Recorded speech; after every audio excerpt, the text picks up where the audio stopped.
This hour of the Steve Gerber Show brought to you by the Michigan 529 programs, making sure your kids and grandkids get the education they need. To learn more, go to savewithmi529.com. That's savewithmi529.com.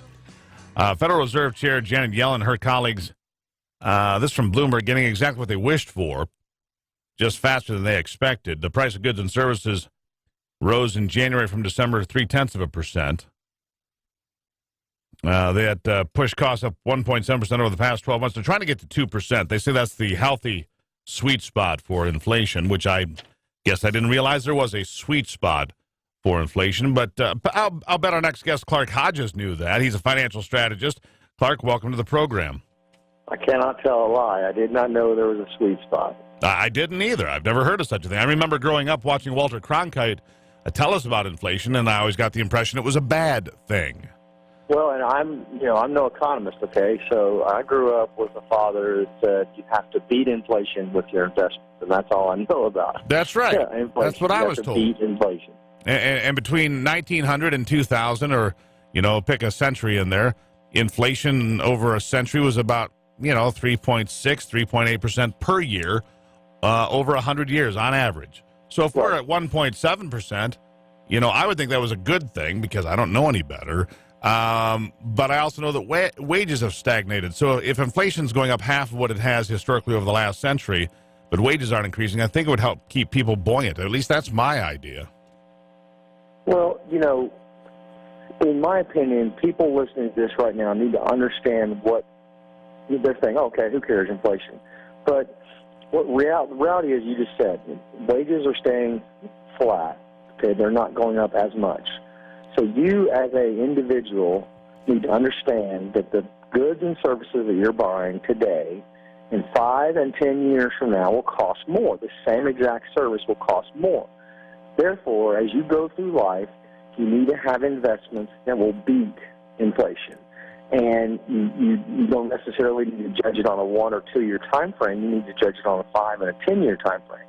Because we all know, no matter what the economy is doing today, or what kind of recession we go through, good or bad, and then if we do go into one this year, goods and services are going to cost more today. The car you're driving today is going to cost more in 5 years. The car you're driving today is going to cost more than that in 10 years. So if you plan on buying a car, going on vacation, buying airline tickets and all that kind of good stuff in the future, you need to have some of your money invested in the market to beat inflation. Yeah, well, that's right. You want to be. So let me ask you about something else about the market, because there are all these things out there, Clark, and I'm sure you see this as much as everybody else. These doom and gloom predictions about the market in 2016. There's going to be this massive correction because there hasn't been a proper correction in longer than it should have been, I suppose. Is that something that concerns you this year? No, and I don't know what market they've been covering, but let me tell you something. There's been a massive correction. If you look at this market from August until today, there's been a very swift pullback, slow and steady bleed of this market, where you could say there's segments of the market that are in a bear market. Small caps are in a bear market. So having said that, you don't need a market to crash for there to be a pullback or a bear market. A lot of people are waiting for a one-day crash, like 1987 or something like that. Right. That may not happen. If you remember back in August, I believe it was the 28th, I'm not sure, but we had a stock market that within 3 minutes of opening was down over 1,000 points. That's the kind of thing that goes on nowadays because there's so much computer trading, but you have these flash crashes, and then they recover back up because computers kick in the buy orders. But this has been a bad year, no doubt about it, and it could end up being a good year. I'm very optimistic about that. But I think there's sometimes the market looks forward and sees something down the road it doesn't like, and I could guess what that might be. I don't know. It could be worried about the election. It could be worried about the real economy job numbers, because those are not real, what we're reporting every month. Those are not real numbers. Those are cooked.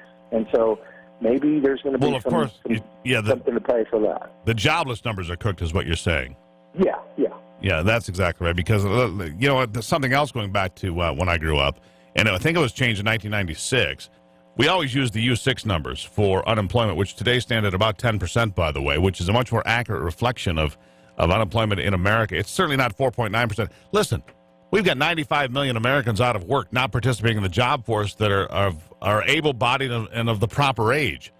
So we know there are 95 million people, Americans, not working, and they want us to believe that we're at 4.9% unemployment. 4% is technically, statistically, full employment. I mean, come on. We're being handed a pile of steaming garbage.